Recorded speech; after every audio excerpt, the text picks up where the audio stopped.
Welcome to the Grief Bully Podcast. I am your host, J.Nicole. Thank you for joining our weekly discussion around grief, mental health, and your overall personal wellness. The Grief Bully Podcast will serve as a vehicle to help you navigate life's journey. Be sure to subscribe, review, and share the podcast with anyone in your life that you think it will help. Let's bully grief together. What's up, beautiful people? Welcome back to another episode of the Grief Bully Podcast. I am your host, J.Nicole. Today is Monday, March the 23rd. We are back here for another episode. Looking forward to getting into some conversation with you all. If you haven't had a chance, please go back, check out the episode from last week. We are on YouTube as well, so definitely make sure that you go check that out. Hit the subscribe button and share with someone else. We want to keep this mission and movement going. Keep getting it in front of as many people as we absolutely can. So, with all of those things being said, the last couple of weeks I have been in here by myself for a couple of solo rounds with you all. So thank you for allowing me to open up, for me to vent, and just get some things out there on the table. But today, I am not by myself. I do have a guest who has been on the show quite a few times, but she is so gracious to come on today with us to get into some conversation. So what's up, Tanya? How you doing? I'm well. How are you? I am doing very well. We're happy to have you back on the show with us. Latanya comes to us with a lot of knowledge, experience, and just overall dopeness, right? And so she also has her master's degree in clinical mental health rehabilitation counseling. And so I always try to get her on the show to bring us some good information and outlook. And so, quite frankly, you don't have to hear from just me 3 weeks in a row. So we are going to get into it. Lately, I've been posting some different content on Instagram, and I always look at it and I say, hey, I wonder why this got so much attention, if you will, or likes and feedback. And it makes me happy because when I say a lot of these things, I know they could be disruptive, if you will, to your day or can cause some different emotions for people. But I'm always coming from a place of how I feel right then. And you can attest to this. When I'm writing these quotes, I'm actually in the moment, unless it's a quote that I'm reposting from quite some time ago. But I'm like, listen, how do I feel right now? What am I thinking right now? What am I trying to articulate?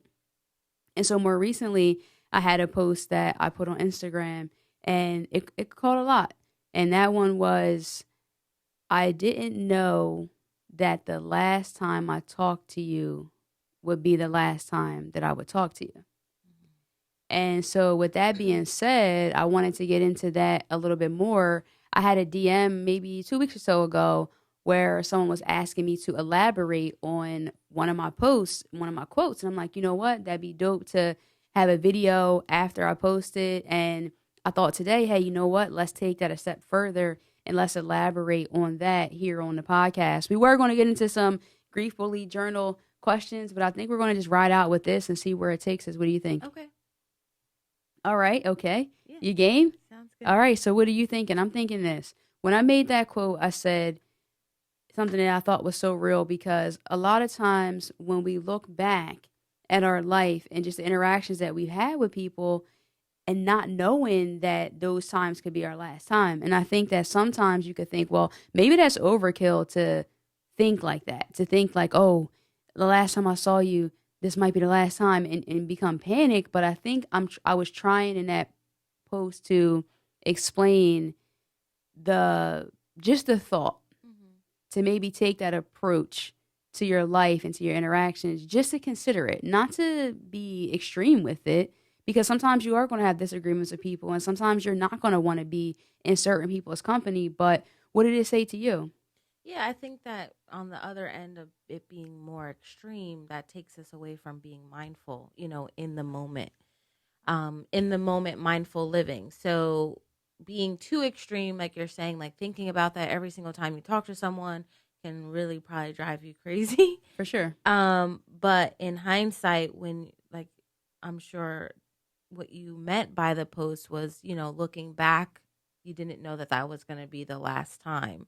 So it definitely can help you to operate in a different, or move in a different way, so that you are, just operating in more of a, with kindness, empathy throughout your day to day, but also keeping in mind that, the other extreme would be overkill, like you said, but remembering to also try to be mindful when you are, living your day to day.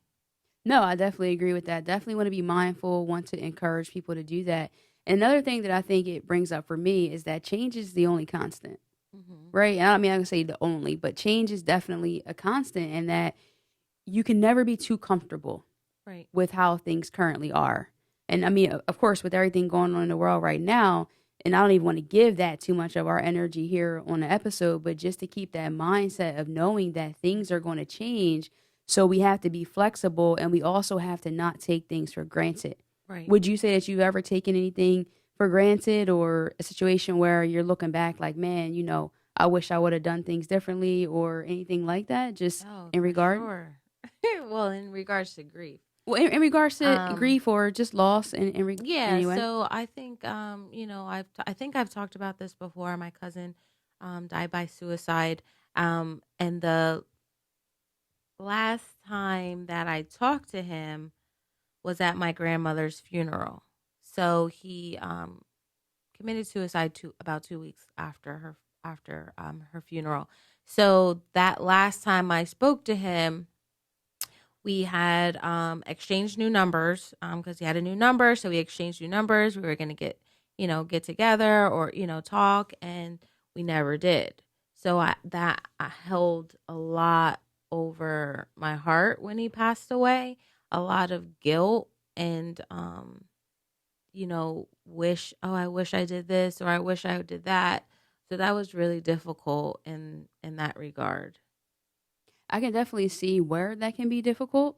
And I would hope that you will let yourself off the hook for those things because, again, like I just said, change is constant. So we Mhm. just don't know when things are going to change in our life. So we don't know that. So, like, what we're trying to say is to not hold on Yeah. feeling like, oh my gosh, like I can't, let these people get too far away from me, or I have to make sure that I call every single person back every single time, or that I make, stick to all of these plans because at the end Mhm. of the day, life is going to change. Right. And there's only but Absolutely. so much we can control. Mhm. And most importantly, we can grow from it. Right. But what I was offered in therapy in terms of things like that is that the person would forgive you Mhm. and or not. And either way, you know your person. And more times than none, they would have forgiven you or they would understand Mhm. and so forth and so on down that path. So I thank you for sharing that, and I think that hopefully that helps somebody out there. But when we talk about that and just going into other conversations as far as the Instagram post, another one that was hot recently was there's too many days on the calendar that are taking me too many years to recover from. Mhm. Think it was something like that. I, I Mhm. I should know. I wrote it, but something along those lines. And that was something because I get, again, like I mentioned, quite a few DMs about different places that are my tribe Mhm. happen to be in their journey.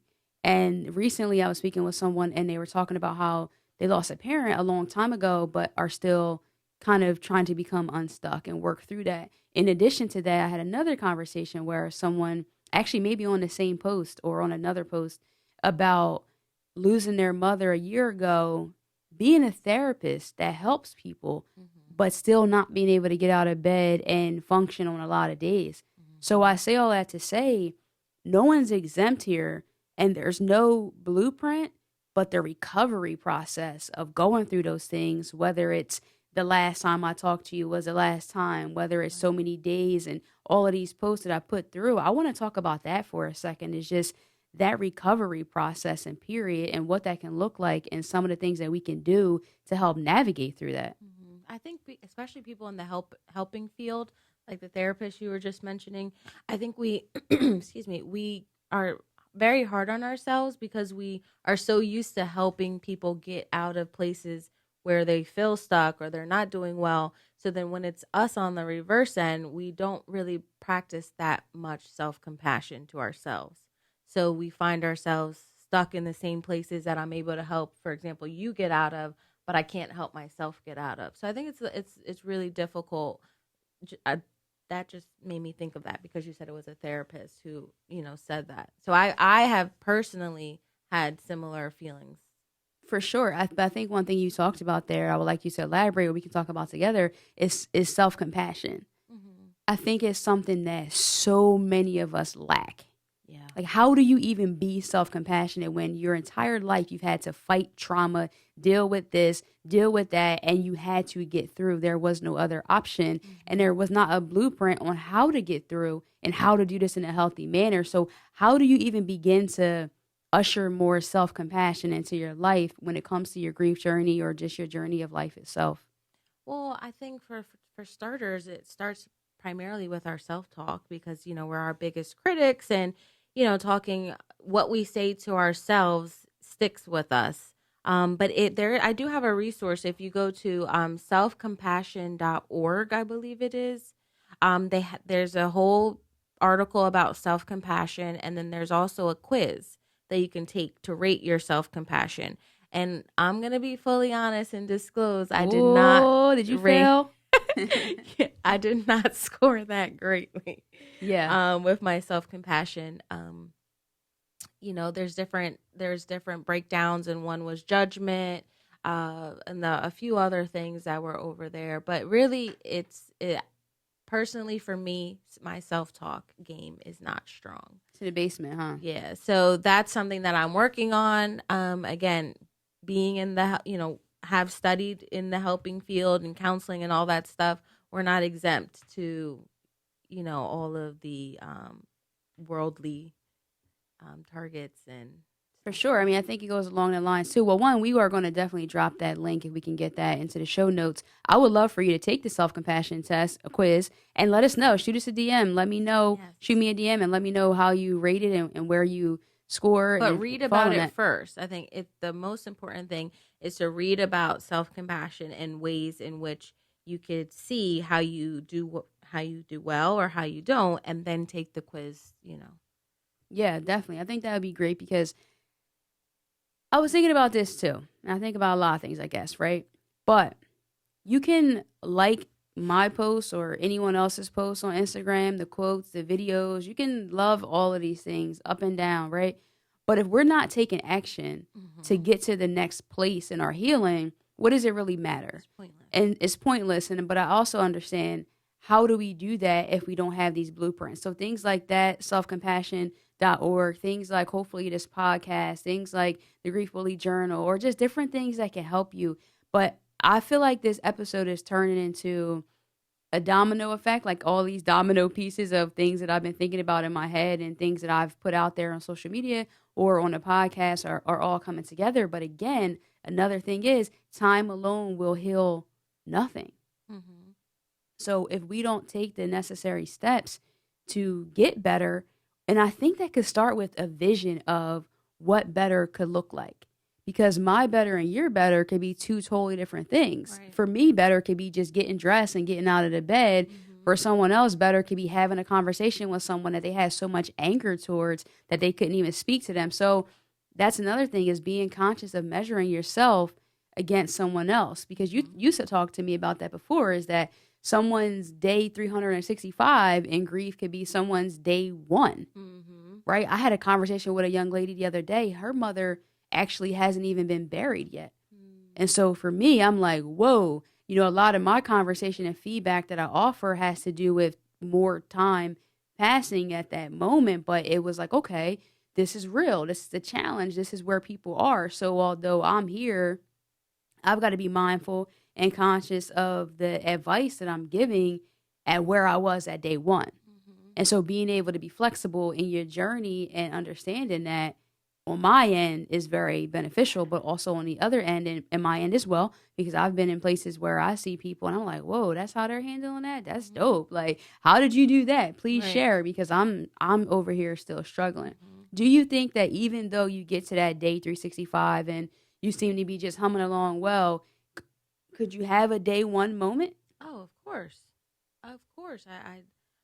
I know for a fact that could be it. I mean, because, change and healing, it's not linear. So there's going to be days where you're doing really well. And that's with anything, honestly. Even like, for example, like with my anxiety, there's days where I'm having a good day. And then it's like the next day, it's like a complete 180. And so I think that, looking at ourselves in context as well and being, again, self-compassionate is very helpful. And knowing that we're all living this human experience. And so knowing that you're not the only person in the world that may feel this way or going through this, it does help brings a level of, empathy to yourself.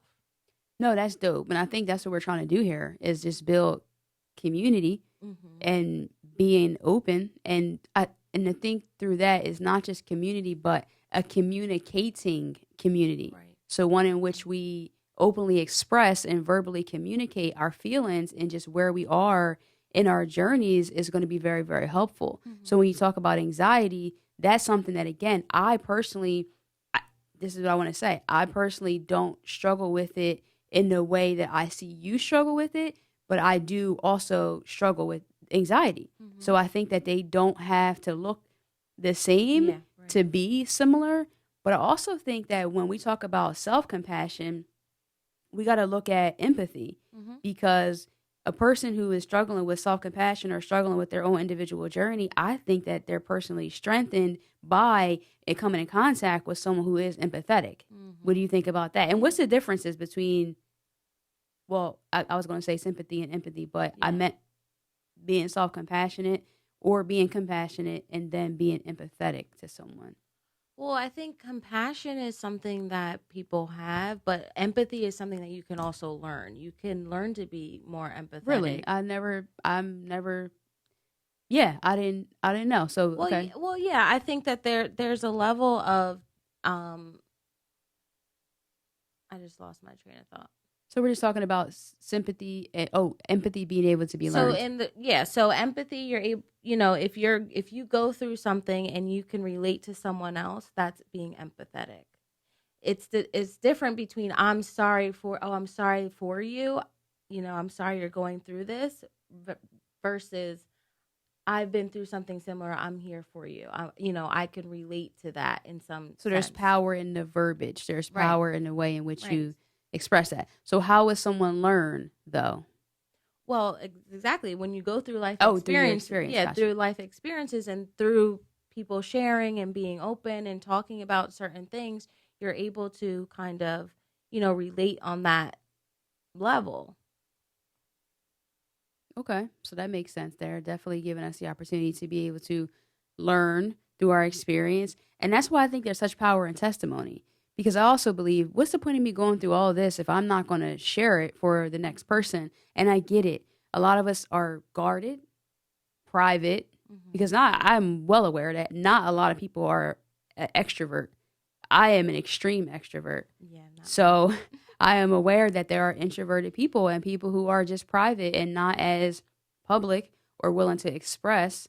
And so I'm hoping that we can at least get the people who are to communicate more. And because even if an introverted person doesn't communicate, hey, I feel you on that, or they may inside, you never know how you're registering. So your story has power also.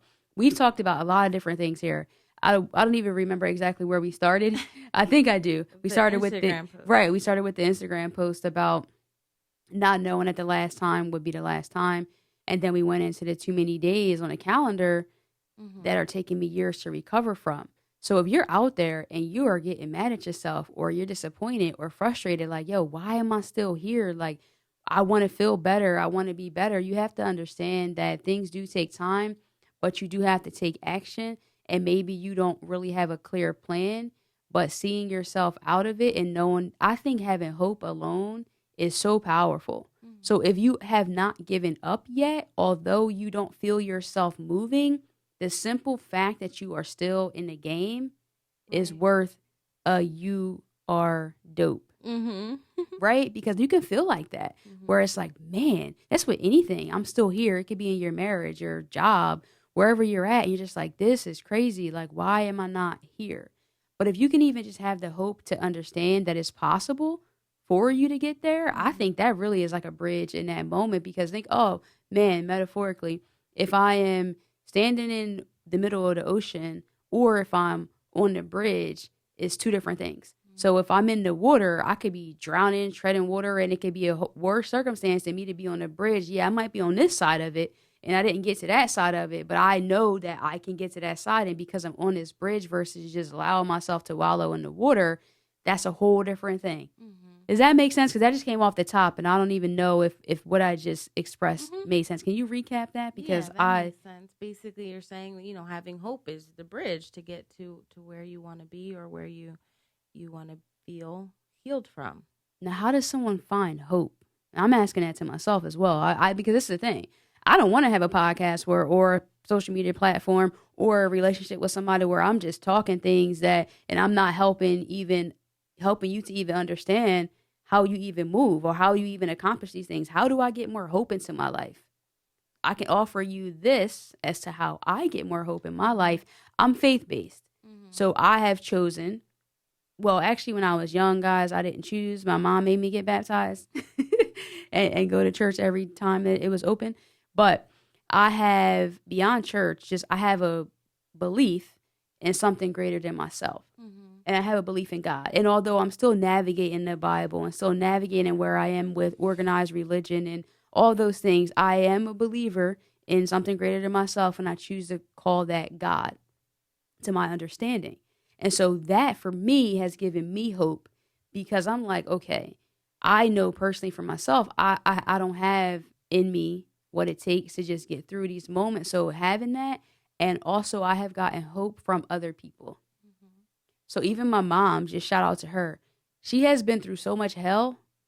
Seriously, like just things that she probably hasn't even told me about that give me hope, right? She went through all of that, and she came out on the other side not looking like what she went through. Oh, that's hope.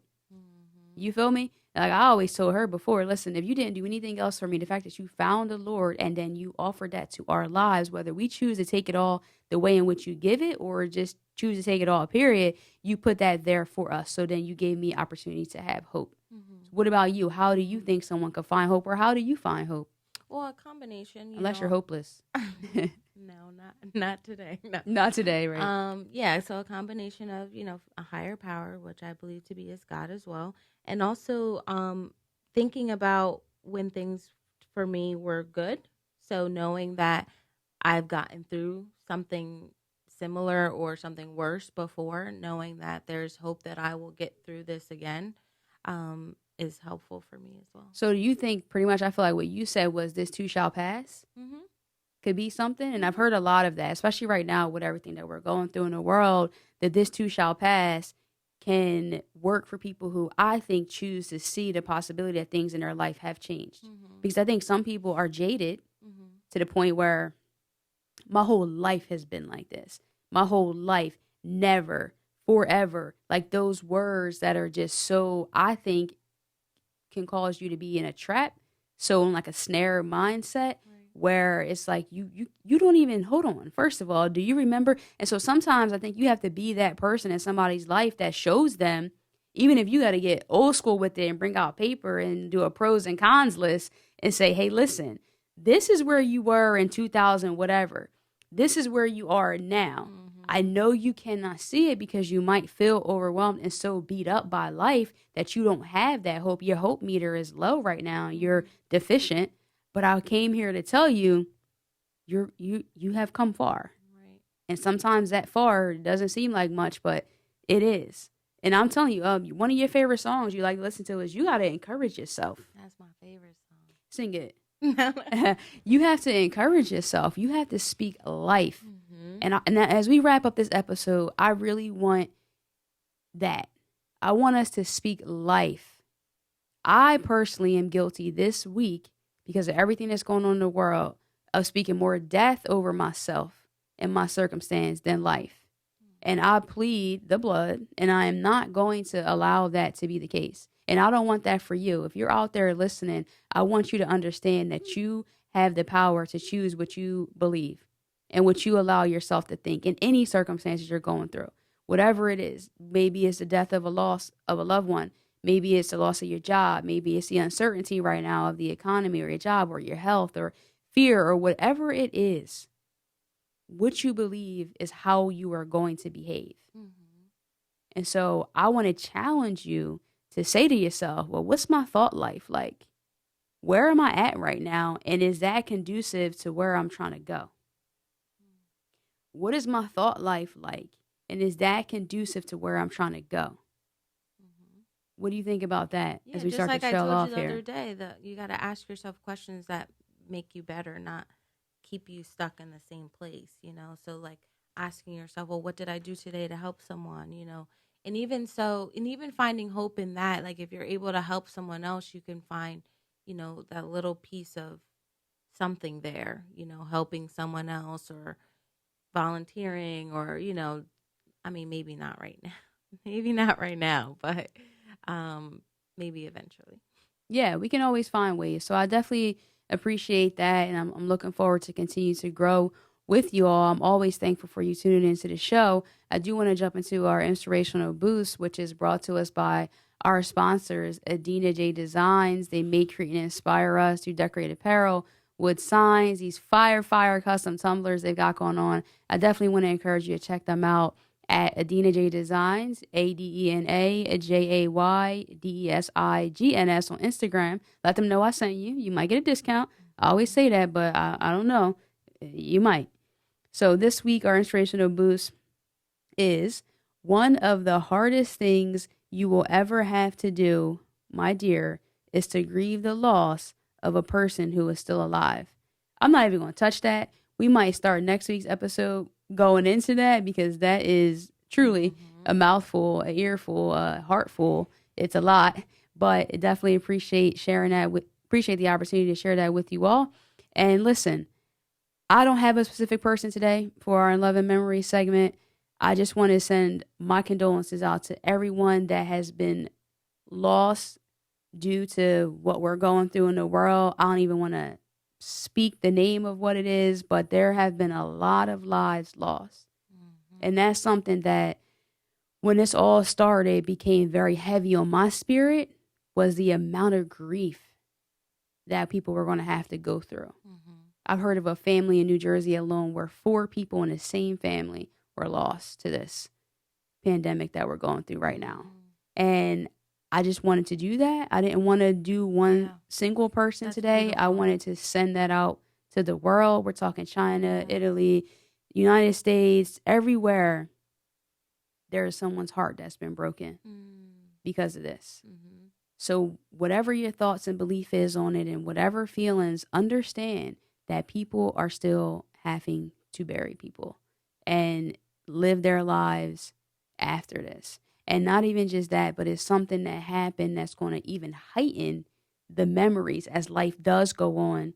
Remember when it's a world thing. So when these things are on a bigger stage, I believe personally it's harder to navigate maybe. So we want to be mindful of that, and we want to just send our condolences out to all of those families, send our loving memories to all those phenomenal people in their lives that were lived and unfortunately have come to this point. So please, we just want to ask you guys to continue to just send prayers up for them. Yeah, Listen, thank you. Listen, we are on YouTube. I really want to encourage you to go check us out there. You know where subscribe for sure. Definitely go to jnicolejones.com if you want to get a copy of the Grief Bully Journal. And listen, you know, I love to hang out over there on Instagram. That's my playground. I'm on Facebook too. I'm on TikTok as well, doing my thing. But Instagram is my home. So definitely check me out there. Follow me at I_AM_J Nicole. Guys, you already know. Till next time, love and light. Peace.